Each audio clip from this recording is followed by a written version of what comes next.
Handsome টুকটুক মৌ, তোমরা সবাই কেমন আছো? আমি খুবই ভালো আছি। তো গাইস, আমরা সবাই মিলে বেরিয়ে পড়েছিলাম একটা জায়গায় যাবো বলে, একটু ঘুরতে একদিনের জন্য। তাই রাত্রেবেলা বেরিয়েছিলাম। আর দেখো, আমরা অনেকে মিলে গেছি। ওই ট্রেনটা দেখলে কত ফাঁকা, আর এই ট্রেনটা কত ভিড়। ট্রেনের মধ্যে যেতে যেতে গল্প গুজব, খাওয়া দাওয়া টুকিটাকি চলতেই গেছে। চলতে চলতে আমরা চলে এসেছি আমাদের গন্তব্যে। যে বাড়িতে মানে যেখানে আমরা যাব সেইখানে আমরা এসে পৌঁছে গেছি। আর রাত্রেবেলা ভিডিওটা কন্টিনিউ আমি করতে পারিনি, অনেকটা রাত হয়ে গেছিলো। আমরা স্টেশনেই নেমেছিলাম রাত 11টায়।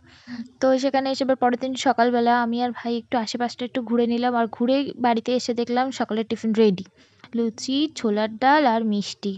খেয়ে দিয়ে আমরা রেডি হয়ে ঝটপট করে বেরিয়ে পড়লাম, সবাই মিলে ঘুরতে যাচ্ছি।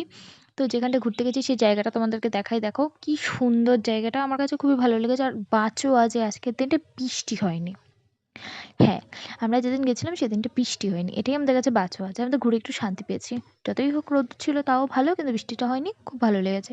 তো আমার জায়গাটা বেশ ভালোই লেগেছে, চারিদিকে জলকর মানে মাছের ভেড়ি, আর এখানে ধানের পাতি দিয়েছে। খুব সুন্দর লেগেছে, আমার কাছে বেশ ভালোই লেগেছে। আর এই রাস্তাটা দেখো কি সুন্দর, খুব সুন্দর না? হ্যাঁ, এটা ওই হাসনাবাদের দিকে মালতীপুর প্ল্যাটফর্মে নেমেছিলাম আমরা।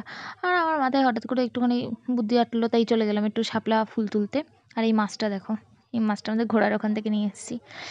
ঘোরা কমপ্লিট, বাড়ি এসে স্নান করে যথারীতি এবার বাড়ি ফিরতে হবে, তাই ঝমঝম করে খেতে বসে গেছি। আর দেখো কত কিছু যে মেনু করেছে, মানে বলে বোঝাতে পারবো না তোমাদেরকে, শুধু খাইয়েই যাচ্ছে আসার থেকে, মানে গতকাল রাত থেকে খাওয়াতেই শুরু করে দিয়েছে। যাই হোক, খাওয়া দাওয়া কমপ্লিট, এবার আমরা বাড়ির দিকে বেরিয়ে পড়েছি। ভিডিওটা ভালো লাগলে অবশ্যই তোমরা লাইক, শেয়ার আর কমেন্ট করো। এবার আমরা বাড়ি যাই। চলো টাটা, দেখা হবে পরবর্তী ভিডিওতে। সবাই ভালো থাকো, সুস্থ থাকো, টাটা।